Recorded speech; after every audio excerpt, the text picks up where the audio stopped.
Good evening, ladies and gentlemen. It's a pleasure interacting with a panel of super achievers, and what makes them unique is that in fact, all of their businesses touch our lives one way or the other. In fact, we are missing out on two, but we had Ghazal Alagh, who runs Mamaearth. So as a toddler, she has her influence. The time when it goes to school, the baby is there. To go to school, you have Divya Gokulnath's Byju's. And if you want to have fun listening to music, you have Boat Lifestyle, and Vivek Gambhir is anchoring that. And I had kept this line for Anjali Bansal, but she's not there. But I had said that at the end of it all, if you want to hit the bar, then you will have to pick up a drink from adventurous spirits. And that's Devika Bhagat. But more on a serious note, this panel discussion comes against the backdrop of a real entrepreneurial explosion, because as of 2022, we have more than 85,000 startups, and of these startups, nearly 18% is run by either a woman founder or a woman co-founder.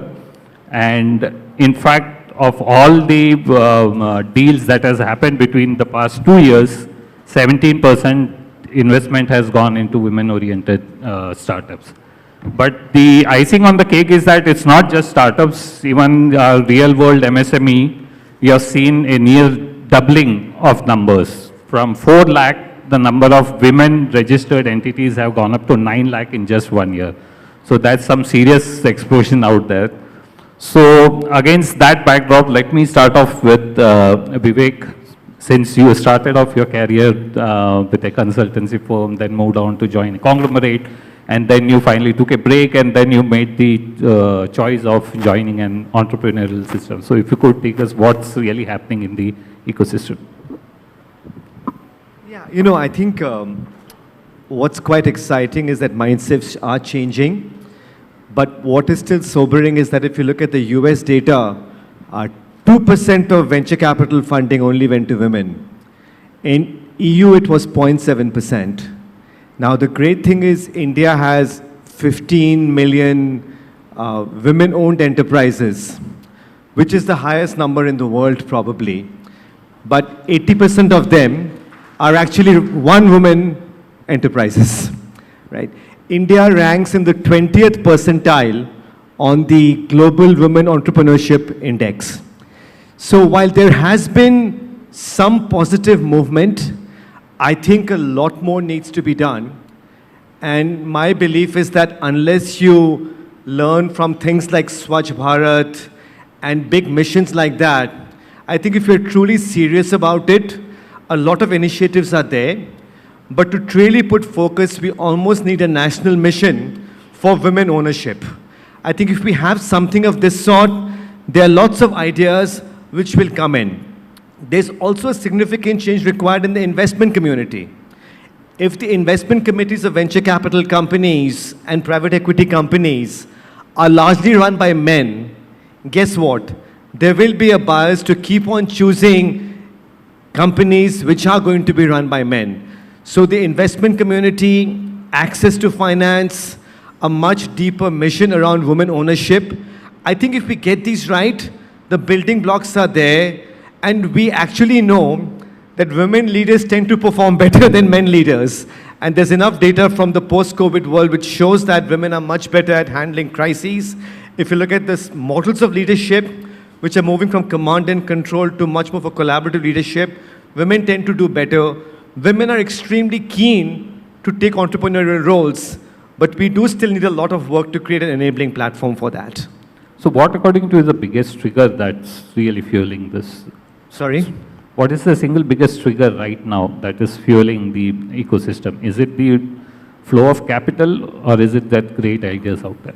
I think it's a multi-pronged answer with these situations, right? It is access to capital definitely is a very important criteria. It's having more women in boardrooms. While we do have laws for that, more women in boardrooms. Much more access to sponsorship, having stronger women sponsors. But whenever we talk about an ecosystem, it's never a one-size-fits-all answer. So you do need 3 or 4 enabling factors for all of these things to be able to come in together to provide the impetus for this now. So we have Anjali joining us. Hey, Anjali. Thank you, Anjali.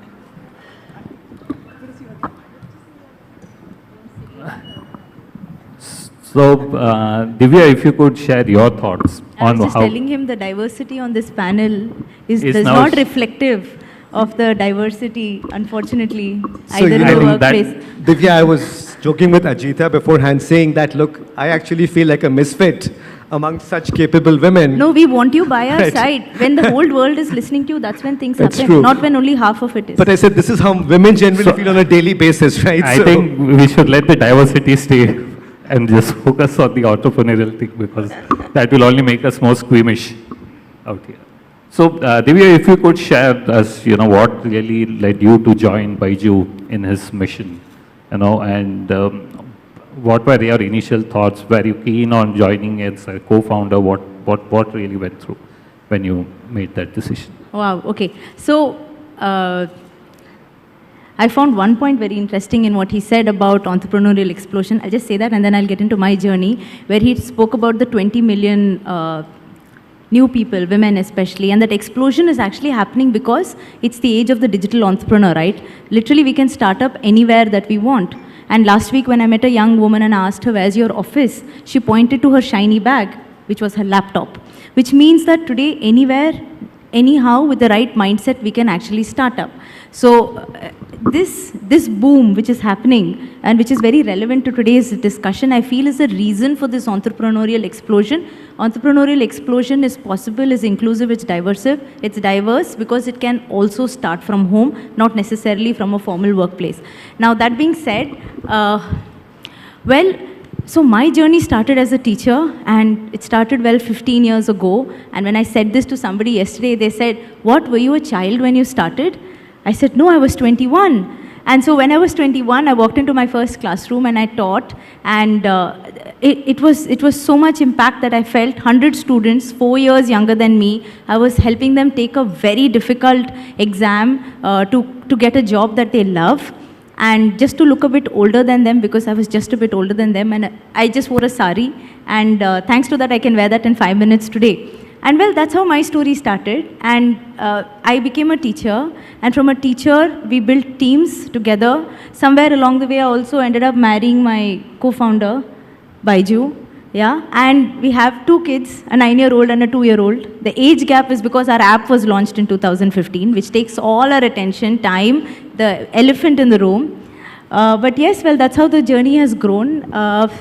So we've done a lot. We've grown from a team of say 6 people to 50,000 people today, from literally 100 students to 150 million students across the world, to 70 lakh paid students, subscribers. But I think most importantly, over the last 24 months, what technology has helped us do is to enable education for all.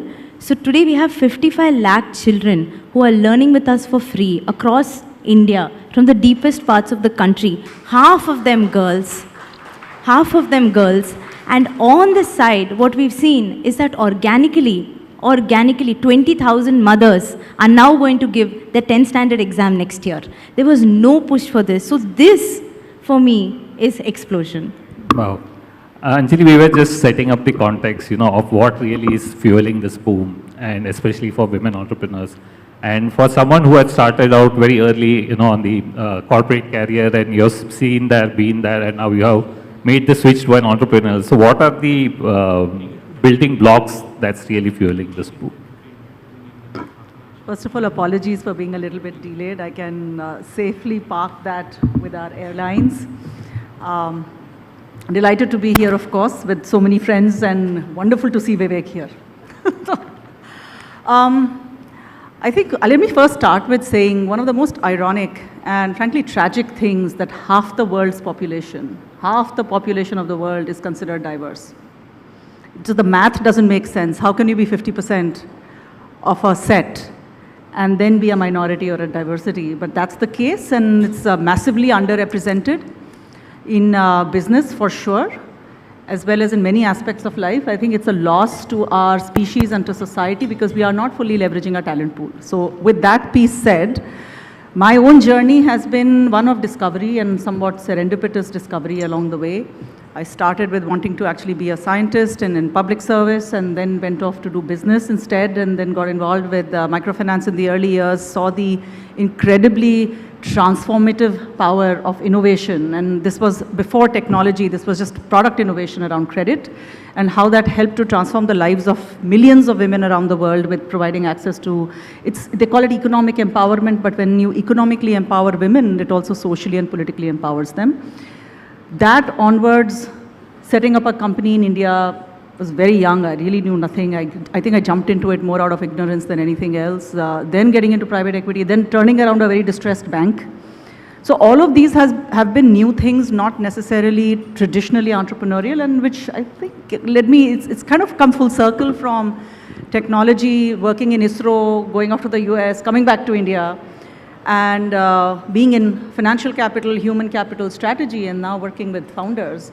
And I think addressing the biggest problem facing us as a world, which is climate change. So I think my entrepreneurship comes out of a desire to solve problems, and everywhere from microfinance to now climate change and creating platforms for climate action. Yeah. Ghazal, you had a very interesting career trajectory, right? It mentions that you started off as a corporate trainer, then artist, and then mama. Yeah. It all doesn't make sense, right? Right, it doesn't. I think my journey as a woman evolving with desires to be self-independent started very early on. That's how my parents raised me. One of the things that my mother used to very actively talk about was that if you want to make your own choices in life, you have to be financially independent. And what that led to was me trying to figure out various things, but not stop until I was at peace with what I wanted to become, which is where I was just 19 when I took up my first job. This is before finishing my graduation as well, just because I could earn my own pocket money, and that for me at that stage was self-independence. Moved on to do that for about 5 years, grew really well in it. Took a break to figure if there was something else that I wanted to explore. Of course, I was looking in the same field, which was around corporate training. But then in the meantime, I also picked up my passion for painting again. And I just realized that when you're good in studies, there's like a certain obligation, right? Be it a boy or a girl, that art is not a serious subject. You're not supposed to take that, and that bias came from my parents as well, right? So maths and science is what you should take, or do something out of it. So that was the time when I decided to give myself some importance and my wishes and desires some importance. I picked up my passion, went to New York, got trained. Fortunately, one of my paintings got selected to be exhibited in the New York Academy of Arts, and that's where my career as an artist really started, because then, you know, it's a natural progression where you start getting work. I came back to India. I was selling nationally, internationally, exhibiting, and I thought that was what I wanted to do for the rest of my life. Imagine when your passion gets you money as well. That's like the perfect job you could ever have. But I think for us, for me and my co-founder, who's also my husband, Varun, things changed when we had our first baby, Agastya. And there was a problem where we were not able to find the right kind of products, and we were ordering from outside of India. And coming from a middle-class family, that spent as well as the energy that went into figuring that entire transit model out was too cumbersome for us, and that's where we decided that it's not worth the hassle. And if nobody else, and by nobody else I mean the bigger brands, were thinking about it, is there something for us to figure out here? And for the first 5 months, I still remember all we did was research. I pulled out 100% of my time out of my passion for painting, and that was also my business back then. I devoted into this, and all we decided was that we'll give ourselves 1 year to see if we can make something out of it or not. And that's how my journey literally started. We figured out the right kind of ingredients that were available in India at the right prices. We launched Mamaearth as a baby care brand in 2016, which is 6 products. Received an overwhelming response from our consumers, and they became our torchbearers. They are the ones still now. I think they are the ones who've helped us be who we are today. And that's how that entire journey evolved for the two of us. I think when I started out, I had absolutely, like a young kid who tries to walk even when he doesn't know how to walk, and he falls again, and he gets up and he falls again, because he's not afraid, right? You jump him in the air, he's not afraid, he smiles and he laughs. So I think I was that kind of a person back in 2016 who was not thinking about the difficulties or the roadblocks or the gender biases. It was all for me to experience once I got into it. Yeah. But that's the long and short of 6 years that we have spent So building. we'll come back to how you scaled it up, but Devika, this is something that I wanted to ask. Usually after having a drink or two, either you go off to sleep or you say that you love the brand. But you got such an entrepreneurial high that you decided to get into business of making spirits. So what really worked there? I don't have a background in the alco-bev industry. My family is not in it. I have been drinking before it was legally allowed. I am a screenwriter since I went to film school. I was a screenwriter from the age of 21. And I always believed in not just telling stories on screen and on OTT platforms now, but also of my story and my life. And the idea was that I was fortunate enough to follow my passion from a very early age of being a writer. And so when it came time to what I, in short, call a midlife crisis, approaching my 40th birthday and wondering what is it that I can do next since I've been doing this for 20 years. A simple answer, what all I'm passionate about. And of course, my co-founder is my husband, so the conversation was always to find something that we both were passionate about. And the experience that we both have had being part of the film and television industry is that we always have to innovate because technology changes, trends change, audience changes, platforms change. And so when the idea came about of what are we passionate about? We were passionate about, yes, we're passionate about sneakers. We're passionate about various other things, but one of the things was we're passionate about discovering different kinds of gins around the world. And can we do that? And again, it was like, how do you enter an industry? I mean, you know how to drink the stuff, but you don't know how to make it and you don't know how to sell it. And that is where the experience of, perpetually having to innovate and learn in whatever industry that you're in, it gives you the confidence to be able to study and innovate and learn about a completely different industry. And really, we had to go study. We had to go study distillation. We had to go study how alcohol is made. We had to study spirits. And that fear doesn't enter you when, you have to constantly change and innovate and you're not stuck in just one thing that you've been doing and you're stuck in it in a hole or in a corner. So it was a dream, it was a passion, and I think having a passion for something that you want to do is the first building block to being able to do it, right? And what was your reaction, when you said your idea about getting into this business, what was the immediate reaction back home? Was there any pushbacks that came, or your complete family support in this? So, well, my first drink was given to me by my parents on my 16th birthday. So I think there's been obviously we're talking about India and how there are different economic and social classes. And therefore, in certain economic classes for the last 20 to 30 years, the way girls are being brought up in this country, there's a generational shift. In fact, I think in some ways, in certain economic classes above the middle class, we are luckier than boys because we are told we can do and be anything we want to be. If you want to be an artist or if you want to be an engineer, I think so. Belonging to a family that brought up 3 girls, I'm the youngest of 3 girls, where we were told that we could be and do anything we wanted to be. And of course, watching how my mother, who was a homemaker, who didn't have an occupation and was dependent financially on my father. That, watching her and talking to her and what her desires were always, motivated us to be able to do what we wanted to do, and like you were mentioning, being financially independent. So there was no pushback, because at the end of the day, I read a show called 4 More Shots, Please, which is on Amazon Prime, and on social media, I get a lot of reactions of, do women really drink this much?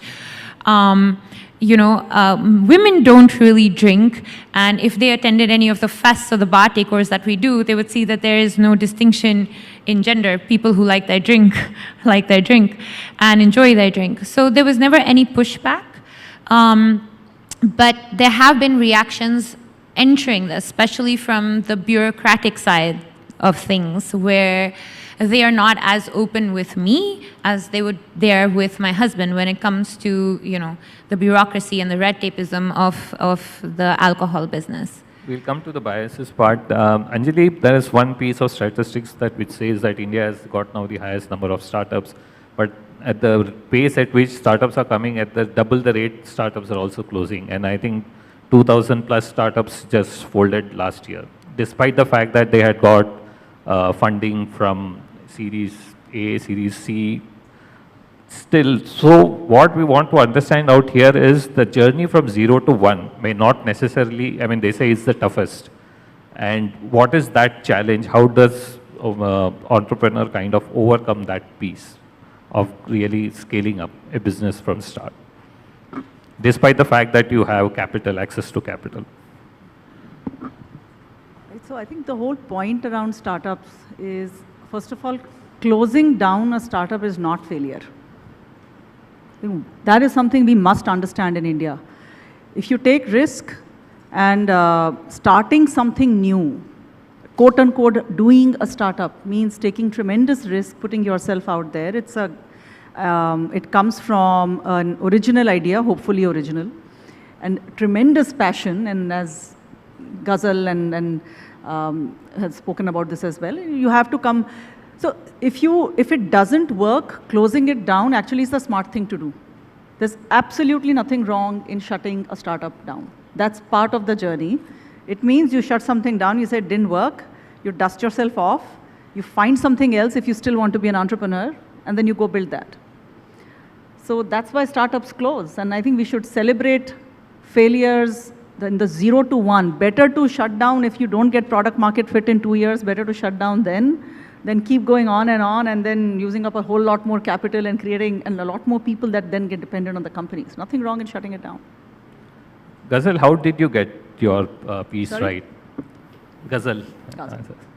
How did you get that piece right of, one is that you had a great idea, but to go on and create a brand and, compete against the biggies, how was that initial learning period for you?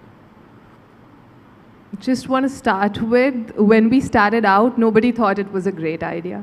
Everybody thought that we were making a mistake. Why did we want to lose on the comforts of life that we had to build something which has not been built in India, and the fact that no larger brand is doing it, people, those are the kind of pushbacks I think that you always get. The only thing that we as entrepreneurs were very sure of was that if we can find 100 parents like us looking for a product like this, that we would consider as a product market fit. And for that 100 consumers, we actually did not have to invest a single penny. All we did was went to a baby store in GK Market, stood out there, put up a stall, and just talked to all the mothers who were walking in that store. It was a toy store. They threw us out of the store. They didn't allow us to do that pilot inside. But I think it starts with as small actions as these to get you to a confidence where you feel that this is the right thing for you to do or not, right? Out of that market visit, we were building a brand which we were calling toxin-free. Out of that market visit, what we understood was that people were not able to relate to the word toxin-free. They did not know what toxins were or why should they be avoided. When one of our products said sulfate-free, there were consumers coming in and asking us, what is it free that you are giving with this product? So that gave us the base with which we had to start building the brand, which required a lot of education for the first 6 to 8 months, and we started with that. But I think as you keep growing, rather than just focusing on the bigger milestones, if you set up smaller milestones, and with every milestone achieved is how you move forward, you have the capability to experiment much more, fail fast, and move forward faster. And that, I think, it's not the cost of failure, but it's the right way to learn when running a business, so that even if that idea is not working, you're able to get to know at a stage where you've possibly not invested too much capital. So for me, that's one. Second, I think in our journey, like I've talked about, consumer focus, and I think that's true for any business, anything that you're building, be it a company, be it a technology product, be it any kind of product. When you actually keep asking your consumers what is it that they would appreciate, you will end up moving in the right direction. That has worked for us. While we as founders had a vision when we started out that we are going to be a baby care company, our consumers are the ones who said, why are you limiting yourself to just baby? When you have the entire beauty and personal care space open for you, we would like to experience toxin-free products, right? Now imagine with a vision like us, we might have been fairly small today, but just listening to them made our startup operate in a category which is 10 times larger than just a baby category. And I think that really helps when we say scale up a startup. These are a few building blocks towards doing that. Devika, in your business and the one that you chose, it's really the guys with the deep pockets, and the MNCs is the ones who rule the space in the spirits and the alcohol. So how did you kind of keep going and create a brand of it? How easy was it? I mean, we're competing with a lot of big boys, Pernod and Diageo and Campari, Bacardi, and also within the craft spirits, we have two major craft spirits players, a Third Eye Distillery and Now Spirits, who are 5 and 6 years old. So coming into it, I think the idea was to really identify, because us and our friends and everybody who we knew were always looking for this, right, for a craft spirit. And were picking it up when they went outside the country or duty free. So we knew that there was a market for it, and a market beyond just 2 companies producing craft spirits. I mean, the UK alone has more than 300 craft distilleries producing just gin. And at this moment, I think we're at about 16 craft gins, and of course a few rums and whiskeys. So, you know, looking at where we were and what the larger corporations were providing to the market, we knew that there was a space that was there for us and that was going to build. Whether it was, you know, in category A towns, and now it's going to category B towns, and in another 10 years we'll see it in category C towns. So the more we grow and the more we create demand, and then it also works the other way. Vivek, India has never created brands in the space that Port Lifestyle has created a mark for itself. We had Micromax, which was a strong contender. It ruled the charts, and then it just vanished away.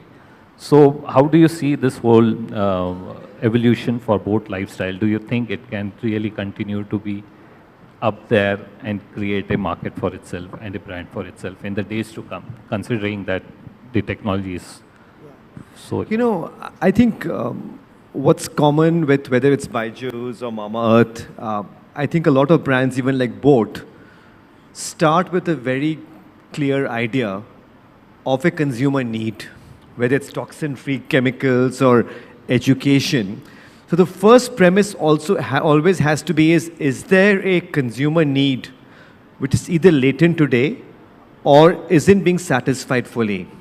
So for example, for Boat, the category was dominated, like you were saying, with very large multinationals. But they were offering fairly fuddy-duddy, expensive, boring products.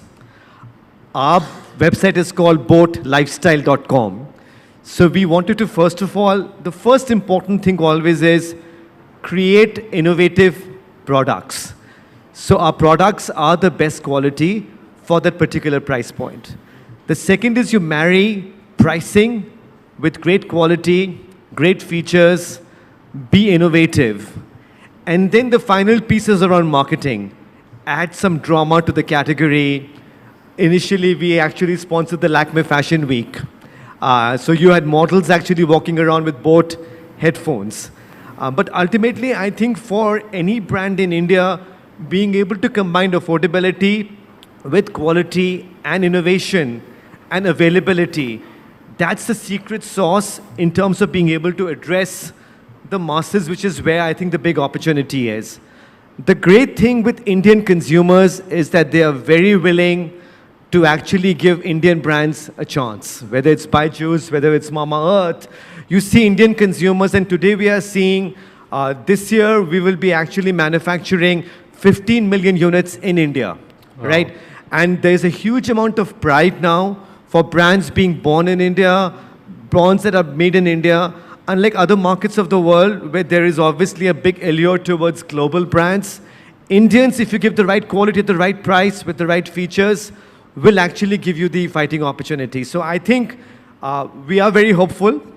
And what's quite interesting is that just by selling in India, we are now the #2 brand in the world after Apple for the number of units that we are selling. So just think about when we go global, what kind of an opportunity could there be? So definitely, I think early days, but I think I feel very optimistic about the love and the right that Indian consumers have given for Indian brands. Divya, for you, the question is completely different. What next?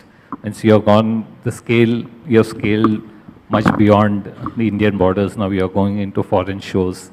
So what's the next holy grail for Byju's? To do whatever we are doing even better. There's no room for complacency, right? In India alone, we have 260 million students, school-going children.